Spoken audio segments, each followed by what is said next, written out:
कभी कभी हम सोचते हैं कि कम्युनिकेशन यानी बस बोलना, लेकिन सच तो यह है कि बोलना सिर्फ उसका एक छोटा सा हिस्सा है।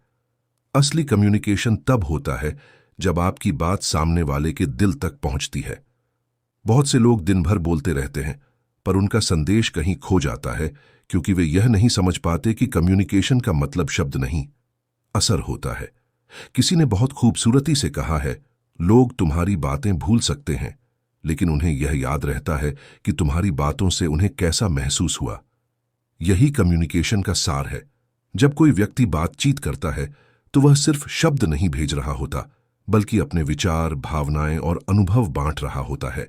लेकिन ज्यादातर लोग यह गलती करते हैं कि वे सिर्फ अपनी बारी आने का इंतजार करते हैं कि कब बोल पाए, बजाय इसके कि वे सच में सामने वाले को सुने। और यहीं से असली कम्युनिकेशन कमजोर पड़ने लगता है। जब हम सुनना बंद कर देते हैं तो समझना भी बंद कर देते हैं, और जब समझना बंद हो जाए तो फिर बात कितनी भी अच्छी क्यों ना हो, असर नहीं करती। कम्युनिकेशन स्किल का पहला नियम यही है कि बात करने से पहले समझना सीखो। हर इंसान की अपनी सोच, अपना बैकग्राउंड और अपनी भावना होती है। अगर आप यह समझ पाएं कि सामने वाला क्या महसूस कर रहा है, तो आपकी बातें उसके दिल में उतर जाती हैं। लेकिन अगर आप सिर्फ अपनी बात मनवाने की कोशिश करेंगे, तो वो दीवार की तरह सामने खड़ा रहेगा। असली कम्युनिकेशन दीवार नहीं, पुल बनाता है। हम अक्सर यह सोचते हैं कि कम्युनिकेशन अच्छी अंग्रेजी बोलने से आता है या किसी के सामने आत्मविश्वास से बोलने से। हाँ, ये चीजें जरूर मदद करती हैं, लेकिन असली कम्युनिकेशन का मतलब कनेक्शन है। जब आप किसी से बात करते हैं और वह आपको महसूस करता है कि आप सच में उसकी बात समझ रहे हैं, तब वो खुलकर बोलता है। तब एक रिश्ता बनता है, और वही रिश्ता आपकी बातों को असरदार बनाता है। दुनिया के सबसे बड़े लीडर्स और मोटिवेशनल स्पीकर्स को देखिए, उनकी बातों में एक जादू होता है। वो जादू शब्दों का नहीं, इमोशन का होता है। वे वही शब्द बोलते हैं जो सब बोलते हैं, लेकिन उनकी आवाज में सच्चाई होती है, उनके हाव भाव में भावना होती है, और उनकी बातों में दिल की गर्मी होती है। इसीलिए लोग उन्हें सुनते हैं, उन पर भरोसा करते हैं और उनकी बातों को अपने जीवन में उतार लेते हैं। कम्युनिकेशन सिर्फ लोगों को प्रभावित करने का तरीका नहीं है, यह खुद को व्यक्त करने का माध्यम है। जब आप अपने विचार साफ साफ, सम्मान और सच्चाई से रखते हैं, तो सामने वाला भी आपकी बात को सम्मान देता है। लेकिन अगर आपकी बातों में अहंकार या दिखावा है, तो वो दीवार खड़ी कर देता है। और इस दीवार को तोड़ने के लिए सिर्फ शब्द नहीं, भावना चाहिए। अगर हम यह समझ जाएं कि हर बातचीत एक मौका है किसी को बेहतर समझने का, तो हमारा हर रिश्ता मजबूत होगा। कम्युनिकेशन स्किल सिर्फ एक प्रोफेशनल टूल नहीं है, यह एक जीवन कौशल है। इससे हम बेहतर दोस्त, बेहतर पार्टनर और बेहतर इंसान बन सकते हैं। तो जब भी अगली बार आप किसी से बात करें, खुद से पूछिए, क्या मैं बस बोल रहा हूं या सच में कनेक्ट कर रहा हूं? क्या मेरी बात सिर्फ शब्दों तक सीमित है या उसके पीछे समझ और भावना भी है? अगर आप यह सवाल रोज अपने आप से पूछने लगें, तो आपकी कम्युनिकेशन स्किल अपने आप निखर जाएगी। क्योंकि असली कम्युनिकेशन शुरू ही तब होता है जब हम दूसरों को सुनना और महसूस करना शुरू करते हैं। बॉडी लैंग्वेज वो चीज है जो बिना शब्दों के आपके बारे में बहुत कुछ कह देती है। कभी गौर किया है कि जब कोई आत्मविश्वास से खड़ा होता है, तो उसके चेहरे पर कुछ अलग चमक होती है। वो कुछ भी बोले या ना बोले, सामने वाला उसे गंभीरता से लेता है। वहीं अगर कोई झुका हुआ खड़ा हो, आंखें इधर उधर भटक रही हो, आवाज धीमी हो, तो लोग उसकी बातों पर भरोसा नहीं करते, चाहे वो कितनी भी सही क्यों ना हो। यही है बॉडी लैंग्वेज की ताकत। यह हमारी सबसे पुरानी और सबसे ईमानदार भाषा है, जो शब्दों से कहीं ज्यादा तेज असर करती है। कम्युनिकेशन में बॉडी लैंग्वेज की भूमिका लगभग 60-70% तक होती है।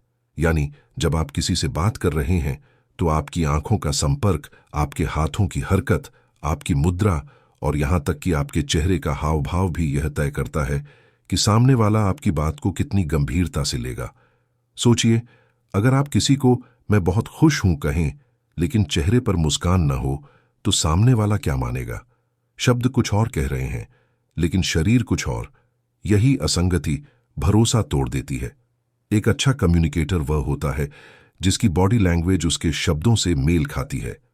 जब वो बोलता है, तो उसके हाव भाव उसकी बातों को मजबूत बनाते हैं। उदाहरण के लिए, अगर आप किसी प्रेजेंटेशन में बोल रहे हैं और आप खुलकर हाथों का इस्तेमाल करते हैं, आंखों में आत्मविश्वास रखते हैं, तो आपका ऑडियंस आपसे जुड़ जाता है। लेकिन अगर आप अपनी जेब में हाथ डालकर बोल रहे हैं या नीचे झुककर स्लाइड पढ़ रहे हैं, तो लोग डिस्कनेक्ट हो जाते हैं। वे सिर्फ शब्द नहीं सुनते, बल्कि आपसे मिलने वाला वाइब महसूस करते हैं। बॉडी लैंग्वेज सिर्फ दूसरों को प्रभावित करने के लिए नहीं, बल्कि खुद को समझने के लिए भी अहम है।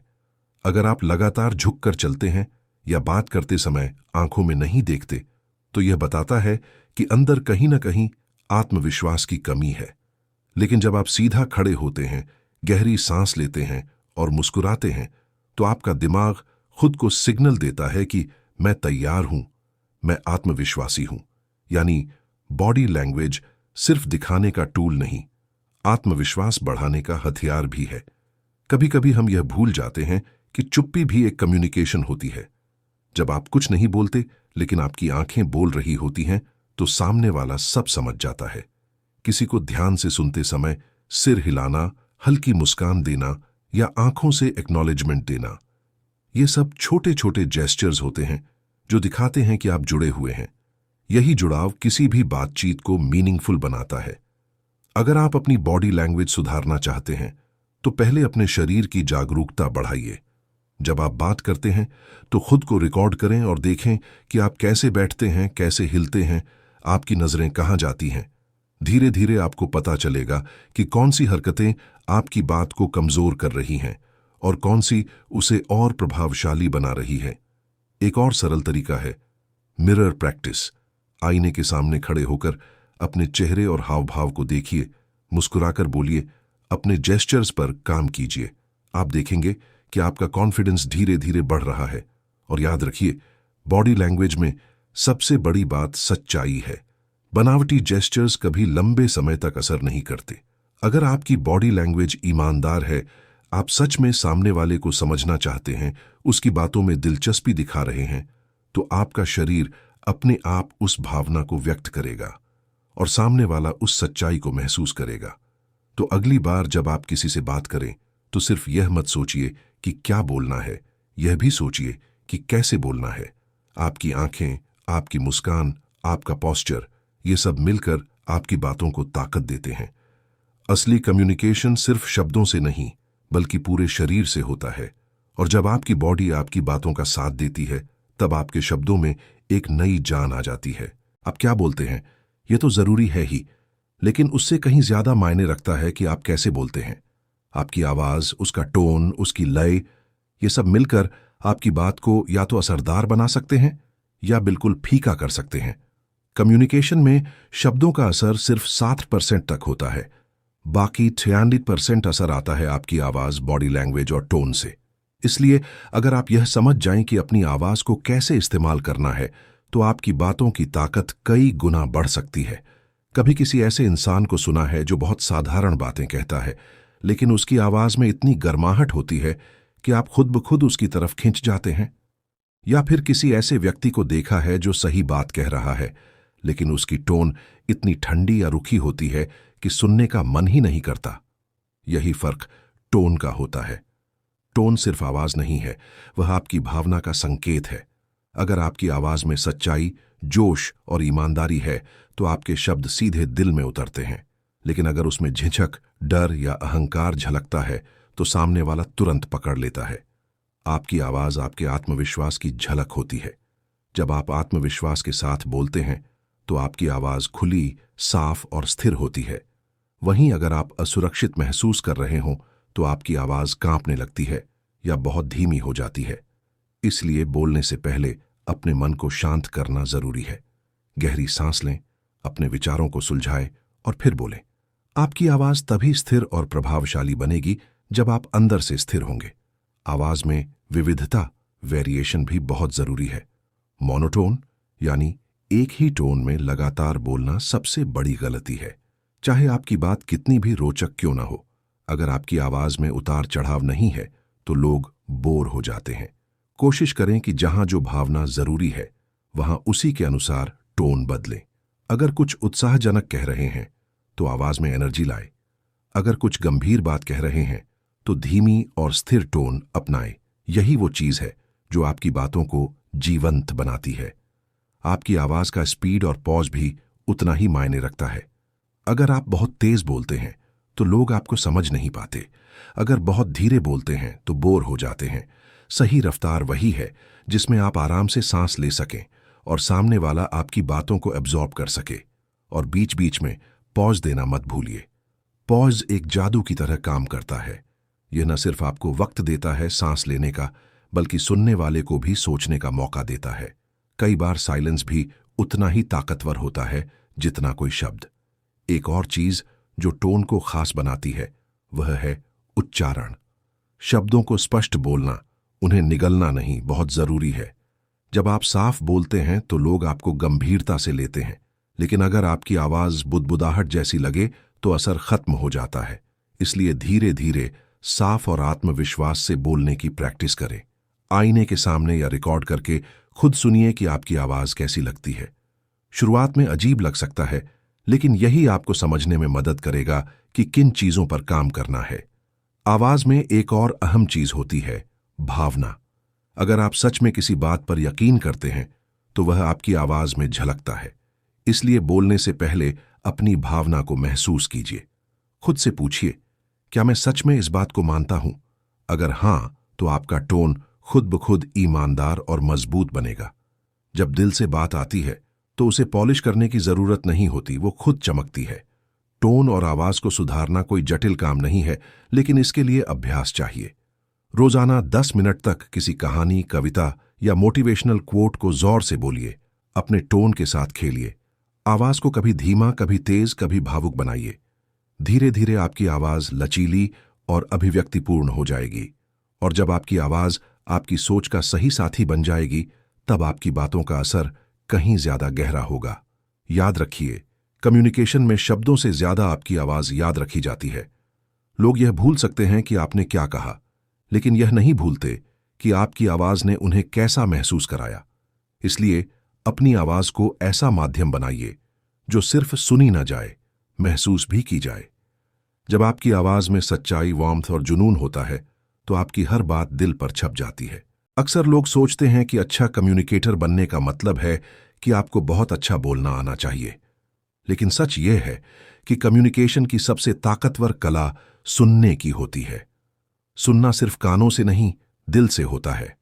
जब आप सच में किसी को सुनते हैं तो वह महसूस करता है कि उसकी बात की कदर की जा रही है, और यही एहसास इंसानों के बीच भरोसा, समझ और जुड़ाव पैदा करता है। पर आज के दौर में सुनना सबसे मुश्किल चीज बन गई है, क्योंकि हर कोई बोलना चाहता है, पर बहुत कम लोग सुनना जानते हैं। किसी ने कहा था, most people do not listen with the intent to understand, they listen with the intent to reply. यानी ज्यादातर लोग इसलिए नहीं सुनते कि समझ सके, बल्कि इसलिए सुनते हैं कि जवाब दे सकें। यही गलती हमारी ज्यादातर बातचीत में होती है। जब कोई कुछ कह रहा होता है तो हम आधे मन से सुन रहे होते हैं और आधे मन से सोच रहे होते हैं कि अब इसका जवाब क्या दूं। नतीजा यह होता है कि न तो हम सही से सुन पाते हैं, न सही से बोल पाते हैं। अच्छा श्रोता बनने के लिए सबसे जरूरी है कि आप उस पल में मौजूद रहें। सामने वाला जो बोल रहा है उसकी ओर पूरी तरह ध्यान दें। मोबाइल, दूसरे विचार या बीच में टोकने की आदत छोड़ दीजिए। बस उसकी बात को सुनिए और समझने की कोशिश कीजिए कि वो क्या महसूस कर रहा है।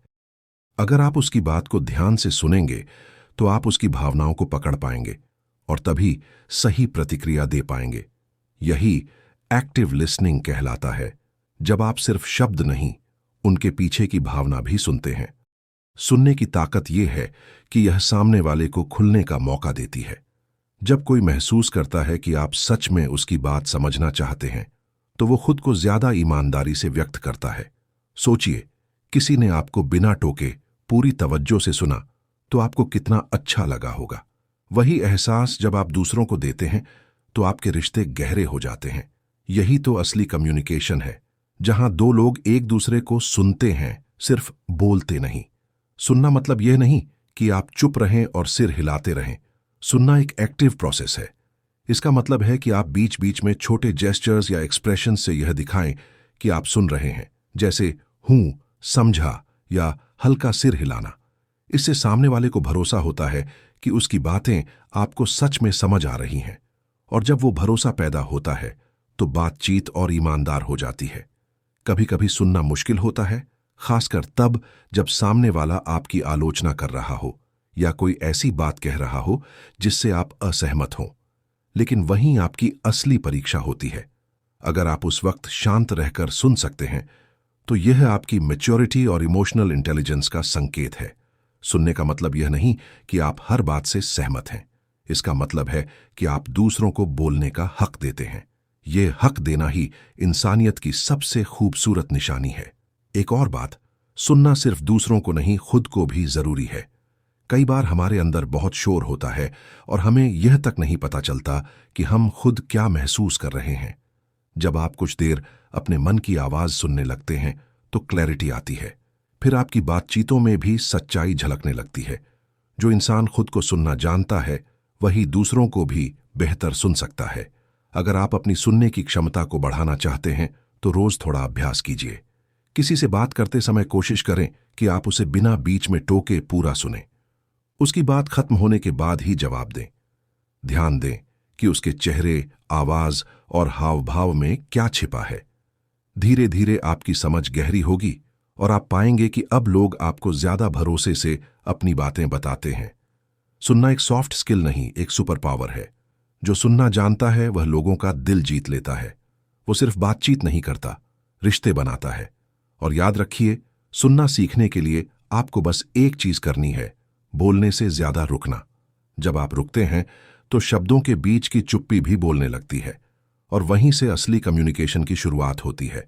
कभी कभी कोई व्यक्ति बहुत अच्छी तरह बोलता है, शब्द सटीक होते हैं, टोन सही होती है, लेकिन फिर भी उसकी बात असर नहीं करती। वहीं कोई दूसरा व्यक्ति बहुत साधारण तरीके से बोलता है पर उसकी बात दिल को छू जाती है। इसका कारण सिर्फ एक चीज है, इमोशनल इंटेलिजेंस, यानी अपनी और दूसरों की भावनाओं को समझने और संभालने की क्षमता। कम्युनिकेशन में यह वह पहलू है जो आपको इंसानों से जोड़ता है, सिर्फ शब्दों से नहीं। इमोशनल इंटेलिजेंस का मतलब यह नहीं कि आप हमेशा मीठा बोलें या दूसरों को खुश करने की कोशिश करें। इसका मतलब है कि आप यह समझें कि सामने वाला कैसा महसूस कर रहा है और उसी हिसाब से अपनी बात कहें। उदाहरण के लिए, अगर कोई नाराज है और आप उसी लहजे में जवाब देंगे तो बहस बढ़ेगी, लेकिन अगर आप शांत रहकर उसकी भावना को समझेंगे तो स्थिति संभल जाएगी। यही समझ एक कम्युनिकेटर को दूसरों से अलग बनाती है।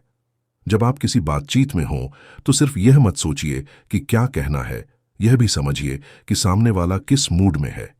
क्या वह परेशान है, उत्साहित है, निराश है?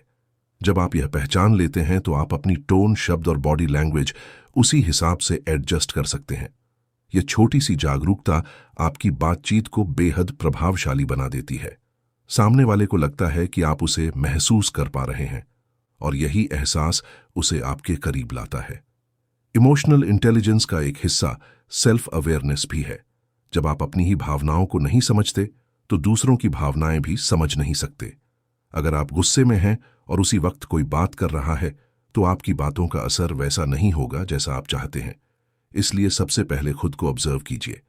जब भी कोई भावना हावी हो, रुकिए, गहरी सांस लीजिए और सोचिए कि क्या इस भावना के साथ बात करना सही है। यह छोटी सी प्रैक्टिस आपकी कम्युनिकेशन को बहुत परिपक्व बना देगी।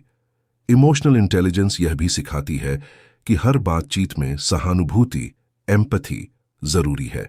एम्पैथी का मतलब है दूसरों के नजरिए से चीजों को देखने की कोशिश करना। जब आप ऐसा करते हैं तो आपके शब्दों में सॉफ्टनेस आ जाती है, आपकी आवाज में वार्मथ होती है और आपकी बातों में सच्चाई महसूस होती है। सामने वाला भले आपसे सहमत ना हो, लेकिन वह यह महसूस करेगा कि आपने उसकी स्थिति समझने की कोशिश की है। यही भावना रिश्तों को मजबूत बनाती है। कभी कभी हम यह सोचते हैं कि दूसरों की भावनाएं समझना कमजोरी है, लेकिन यह सबसे बड़ी ताकत है, क्योंकि जो इंसान दूसरों की भावनाएं समझ सकता है वह लोगों को प्रेरित भी कर सकता है, उन्हें संभाल भी सकता है। यही तो लीडरशिप की असली पहचान है। हर बड़े लीडर में यह क्षमता होती है कि वह कमरे में मौजूद हर व्यक्ति की ऊर्जा को महसूस कर सके और उसी के मुताबिक अपनी बात कहे। यही चीज उनकी बातों को असरदार बनाती है। कम्युनिकेशन में इमोशनल इंटेलिजेंस का एक और जरूरी हिस्सा है इमोशनल कंट्रोल। यानी जब सामने वाला आपको प्रोवोक करे या किसी बात पर आपसे असहमति जताए, तब भी आप शांत रहकर अपनी बात कह सकें। बहुत से लोग सही बात इसलिए नहीं समझा पाते क्योंकि वे भावनाओं में बह जाते हैं, लेकिन जो व्यक्ति अपनी भावनाओं पर नियंत्रण रखता है वो मुश्किल स्थितियों में भी साफ और सम्मानजनक संवाद कर पाता है। इमोशनल इंटेलिजेंस का असर सिर्फ प्रोफेशनल नहीं, पर्सनल रिश्तों में भी दिखता है। जब आप किसी के दर्द को महसूस कर सकते हैं, उसकी खुशी में शामिल हो सकते हैं, तो बातचीत सिर्फ शब्द। पब्लिक स्पीकिंग शायद दुनिया के सबसे आम डर में से एक है। कहा जाता है कि बहुत से लोग सांप या ऊंचाई से कम, लेकिन स्टेज पर बोलने से ज्यादा डरते हैं। पर सच ये है कि पब्लिक स्पीकिंग किसी में जन्मजात नहीं होती, यह एक सीखी हुई स्किल है, और जब आप इसे समझ लेते हैं तो यह डर खत्म हो जाता है।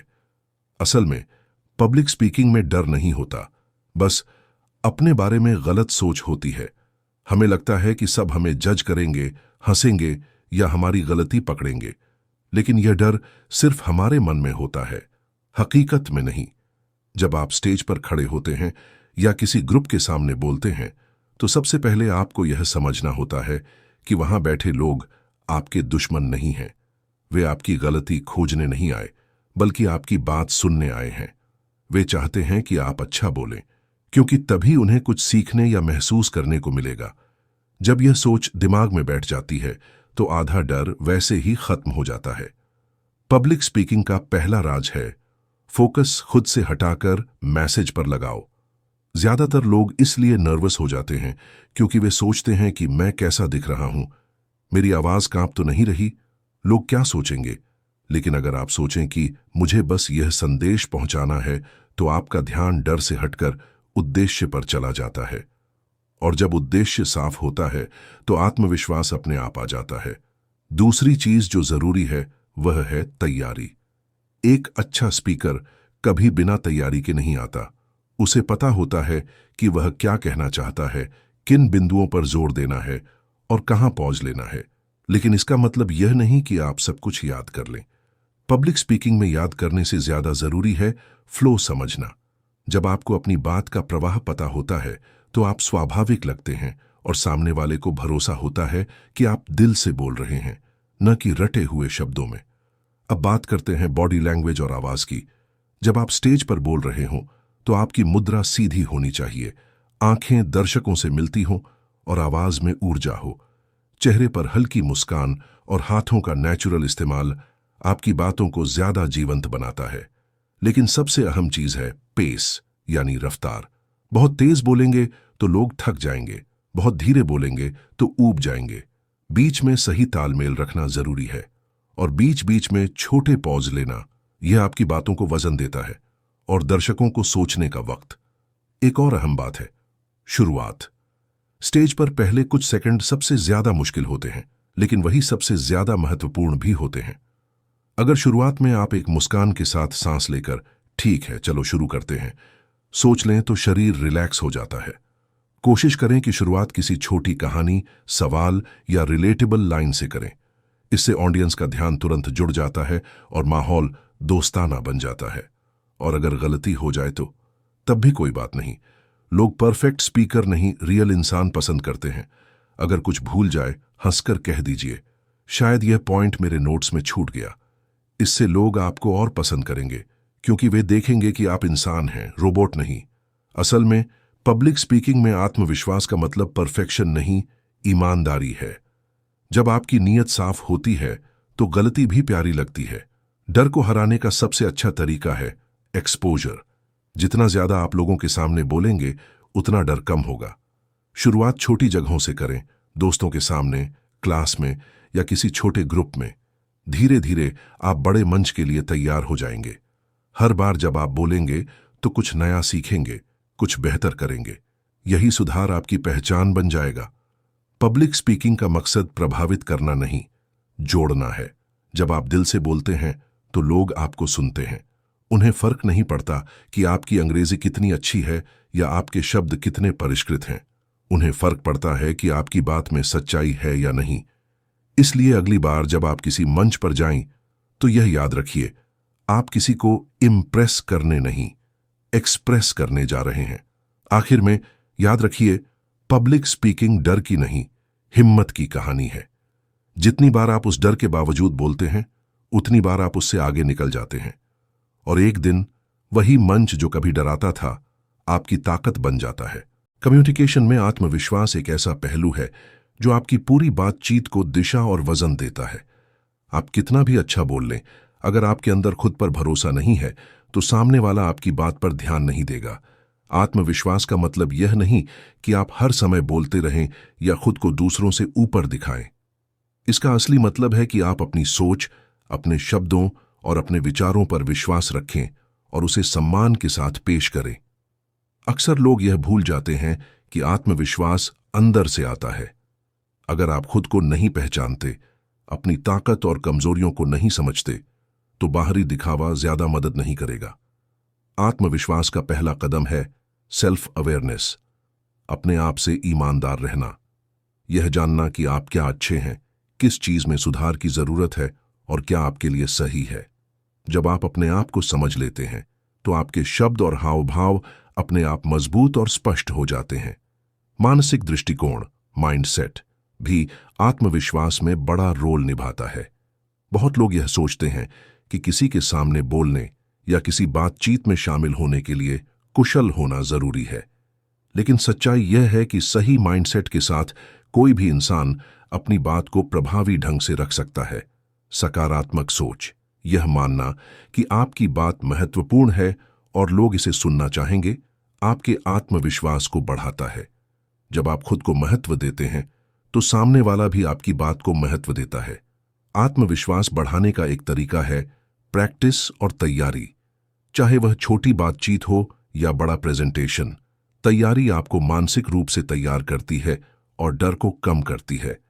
खुद को देखकर अभ्यास करें, अपने शब्दों को सही क्रम में रखें और अपनी बॉडी लैंग्वेज पर ध्यान दें।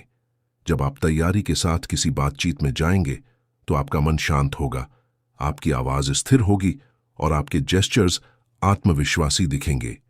यह सब मिलकर आपकी बातों का असर बढ़ा देता है। एक और अहम बात है, गलतियों से डरना बंद करें। आत्मविश्वास का मतलब यह नहीं कि आप कभी गलत नहीं होंगे। असली आत्मविश्वासी वही है जो गलती करने के बावजूद खुलकर बोलता है और अपनी बात रखता है।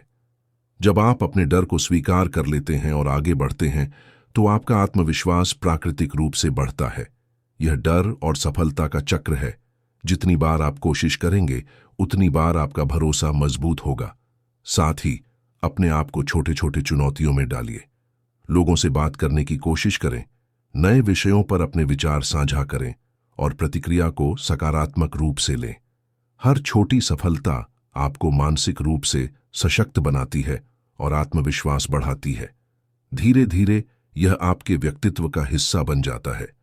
आत्मविश्वास सिर्फ शब्दों या हावभाव तक सीमित नहीं है, यह आपकी ऊर्जा और उपस्थिति में भी झलकता है। जब आप अपने आप में स्थिर और विश्वासपूर्ण होते हैं, तो लोग आपकी बातों को आसानी से समझते हैं और उन पर भरोसा करते हैं। आपकी आत्मा की स्थिरता आपके शब्दों की ताकत बन जाती है। अंत में, आत्मविश्वास और कम्युनिकेशन का संबंध यह है कि जब आप खुद पर भरोसा रखते हैं, तो आपके शब्द, आपकी आवाज और आपकी बॉडी लैंग्वेज सभी एक साथ मिलकर आपकी बात को असरदार बनाते हैं। यह एक ऐसी स्किल है जो लगातार अभ्यास, सेल्फ अवेयरनेस और सकारात्मक माइंडसेट से निखरती है। और जब यह निखरती है, तो आपकी कम्युनिकेशन स्किल्स अपने आप नए स्तर पर पहुंच जाती है। रिश्तों और टीम वर्क में कम्युनिकेशन का महत्व उतना ही बड़ा है जितना खुद किसी रिश्ते की नींव। चाहे आप किसी टीम में काम कर रहे हों या व्यक्तिगत जीवन में किसी रिश्ते को मजबूत करना चाह रहे हों, आपकी बातचीत और संवाद ही तय करता है कि संबंध स्थायी और स्वस्थ होंगे या नहीं।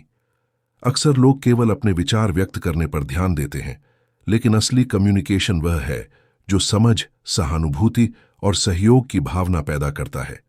जब आप दूसरों की बात ध्यान से सुनते हैं, उनके दृष्टिकोण और भावनाओं को समझते हैं और उसी अनुसार प्रतिक्रिया देते हैं, तो आप सिर्फ संवाद नहीं कर रहे होते, बल्कि रिश्तों को गहरा रहे होते हैं। टीम वर्क में कम्युनिकेशन और भी महत्वपूर्ण हो जाता है। हर टीम में लोग अलग सोच, अलग अनुभव और अलग दृष्टिकोण लेकर आते हैं। अगर संवाद स्पष्ट, सम्मानजनक और सहयोगात्मक हो तो टीम के सदस्य सहज महसूस करते हैं और खुलकर अपनी राय साझा करते हैं। लेकिन अगर संवाद में भ्रम, अहंकार या असमर्थता दिखे तो टीम में गलतफहमी और दूरी पैदा होती है। एक अच्छा कम्युनिकेटर यह समझता है कि शब्दों से ज्यादा असर उनके डिलीवरी और भावना का होता है।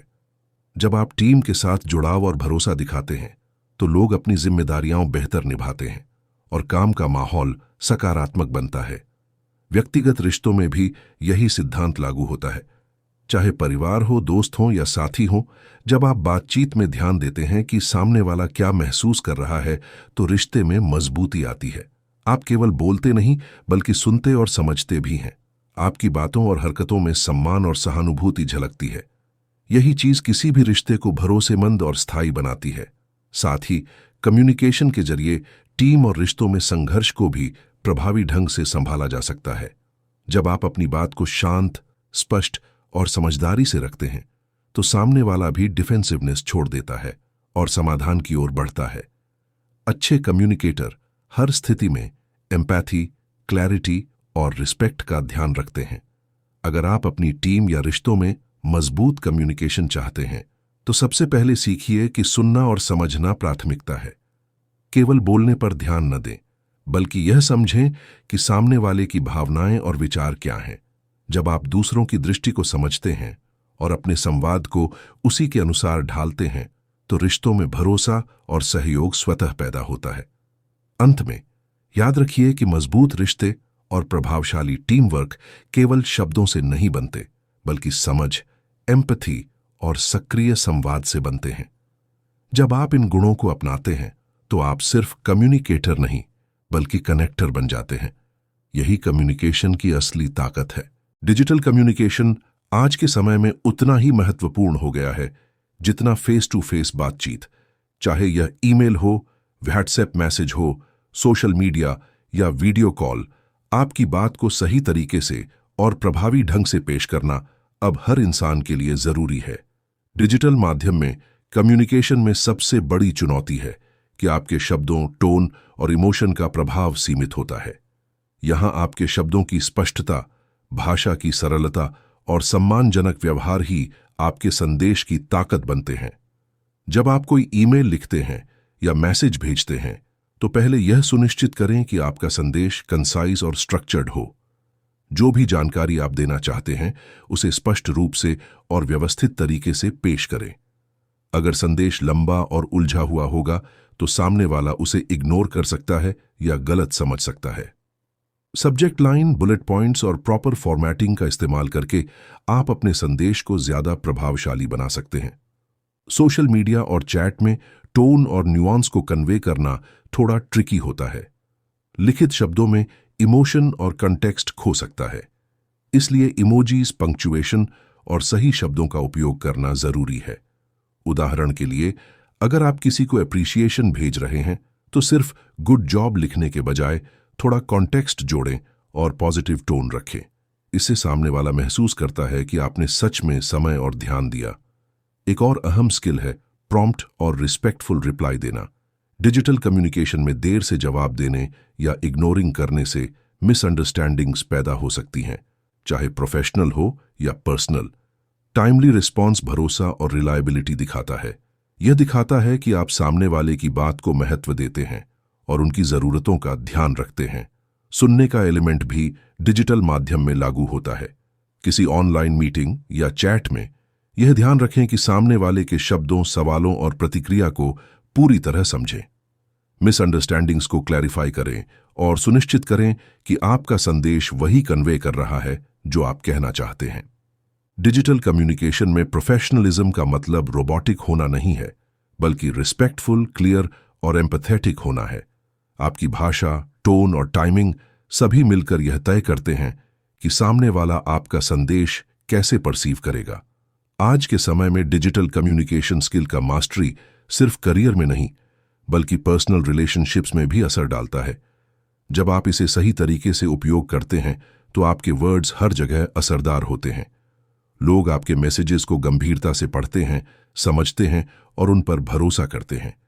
अंत में डिजिटल कम्युनिकेशन में क्लैरिटी, रिस्पेक्ट, एम्पैथी और टाइमिंग का संयोजन ही इसे प्रभावी बनाता है। जब आप इसे सीखते हैं और नियमित अभ्यास करते हैं तो आपके प्रोफेशनल और पर्सनल इंटरैक्शंस दोनों ही स्मूथ, मीनिंगफुल और असरदार बन जाते हैं। यही स्किल आपको हर जगह कॉम्पिटेंट कम्युनिकेटर बनाती है। अगर आपको यह वीडियो पसंद आया हो तो लाइक करना मत भूलिए, चैनल को सब्सक्राइब कीजिए और बेल आइकन दबाइए ताकि आप हमारी हर नई वीडियो सबसे पहले देख सकें। याद रखिए, आपकी कम्युनिकेशन स्किल्स जितनी मजबूत होंगी, आपका आत्मविश्वास उतना ही बढ़ेगा और आपकी जिंदगी में अवसर खुद ब खुद आपके सामने आएंगे। इसलिए अभ्यास करते रहें, सीखते रहें और हमेशा अपने आप पर भरोसा रखें। आप हर दिन थोड़ा बेहतर बन सकते हैं। बस कदम उठाना शुरू कीजिए और खुद को सीमाओं से बाहर निकालिए। सफलता और प्रभावशाली कम्युनिकेशन सिर्फ उन लोगों के लिए है जो खुद पर विश्वास रखते हैं और लगातार प्रयास करते हैं।